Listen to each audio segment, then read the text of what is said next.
Goldilocks and the Three Pandas. Written by Natasha Yim. Illustrated by Grace Zong.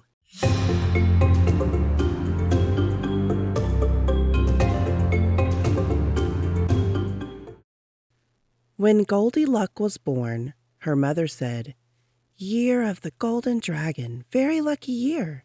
This child will have good luck." "She has a face as round as a gold coin," said her father. "This child will bring great wealth." But Goldie had neither great wealth nor good luck. In fact, she could never seem to keep money in her piggy bank, and she had a bad habit of breaking things. One Chinese New Year, Goldie's mother woke her up and sent her to wish their neighbors Kong He Fa Choi. "But Mama, I'm still sleepy and I'm so hungry." "It'll only take a minute," her mother said. "Mr. and Mrs. Chan would enjoy a visit from you. Take these turnip cakes to share with little Chan." "He never shares stuff with me," muttered Goldie. "It's the new year," her mother warned. "Wash away old arguments and be nice, or you'll have bad luck." No more bad luck. Last year, she lost the red envelope her grandmother had given her, and her best friend moved away. So, Goldie walked next door to the Chan's apartment. She knocked on the door. No answer. She knocked again. Still no answer. Goldie gave the door a little push. It swung open and she tumbled in, dropping the plate. Turnip cakes catapulted all over the floor. "Oh no!" Goldie cried. A whole plate of turnip cakes ruined. That was bad luck for sure. She wandered into the kitchen to find a broom.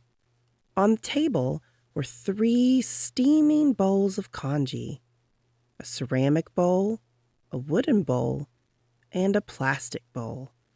Her tummy grumbled. Surely nobody would mind if she had one little bit of rice porridge. She sampled the congee from the ceramic bowl. "Ugh, too watery." She tasted the congee from the wooden bowl. "Yuck, too thick and clumpy." Then she slurped some congee from the plastic bowl. Just right. Before she knew it, she had eaten it all up. All that congee made Goldie even sleepier than she already was. Maybe she could just rest a bit and wait for the chance. She walked into the living room and saw 3 chairs. She plunked down on Mr. Chan's massage chair. Something hard steamrollered up and down her back. "Ouch!" she cried, springing to her feet. "Too rough." Next, she plopped into Mrs. Chan's armchair and disappeared into the fluffy pillows. She felt like stuffing in a pork bun. "Oof," she mumbled, "too soft." Then she squeezed herself into little Chan's rocking chair. "Whee!" she shouted as she rocked back and forth. But she pushed too hard and the chair somersaulted backward. It hit the floor with a splintering crash. "Oh no!" Goldie exclaimed. 7 years bad luck. Or was that a mirror? In either case, she was still so sleepy. She ambled into the bedroom to find a place to lie down. "Just for a few minutes," she reasoned. She climbed into a king-size bed. The mattress felt as hard as a week-old almond cookie. "Ugh, too uncomfortable." Next, she flopped onto a queen-size bed. The electric bed began to fold her up like a dumpling. "Yikes, too scary," she cried. Then she leaped off and settled down onto little Chan's futon. "Ah, just right," she sighed, and fell fast asleep. The Chans finally returned home. "Who dropped these turnip cakes all over the floor?" exclaimed Mr. Chan. And didn't clean them up, added Mrs. Chan. A whole plate of turnip cakes ruined, groaned Little Chan. They headed into the kitchen. Hey, who's been eating my congee? Demanded Mr. Chan. And who's been eating my congee? Cried Mrs. Chan. Little Chan wailed. I don't have any congee. Someone's eaten mine all up. Mr. Chan heard a humming in the living room. He went to investigate. Someone's turned on my massage chair, he bellowed. And someone's rumpled the cushions on my armchair, yelled Mrs. Chan. I don't even have a chair, shouted Little Chan. It's been smashed to pieces. When the three Chans looked in the bedroom, Mr. Chan hollered, Someone's been sleeping in my bed. And someone's been sleeping in my bed, squealed Mrs. Chan. Look, said Little Chan. It's Goldilocks sleeping on my futon. Goldie jerked awake.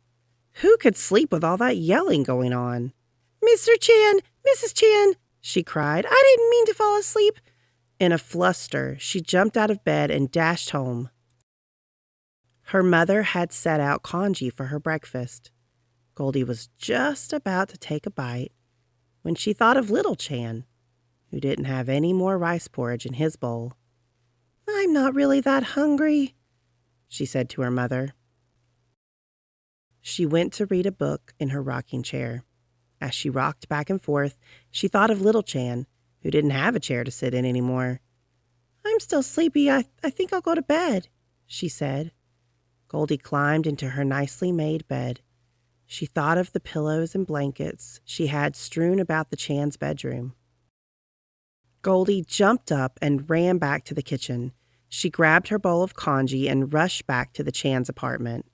I didn't mean to break Little Chan's rocking chair, she said to Mr. Chan. I'll help you glue it back together. I'll fix the blankets I messed up, she said to Mrs. Chan, and make the beds. Goldie handed her bowl of congee to Little Chan. I'm sorry I ate all your rice porridge, she said, and dropped all those turnip cakes. That's okay, Goldie, said Little Chan shyly. We were just about to make some more. Would you like to help? So Goldie and Little Chan chopped, stirred, and steamed lots and lots of turnip cakes, and they fried them up nice and crunchy for the New Year feast. Mrs. Chan handed Goldie a red envelope. Kong he fa choi, Goldie, she said. May the new year bring you great wealth and good luck. Thank you, Goldie said, but I think I've found some good luck already. She smiled at Little Chan, and the two friends sat down together to eat a whole plate of turnip cakes.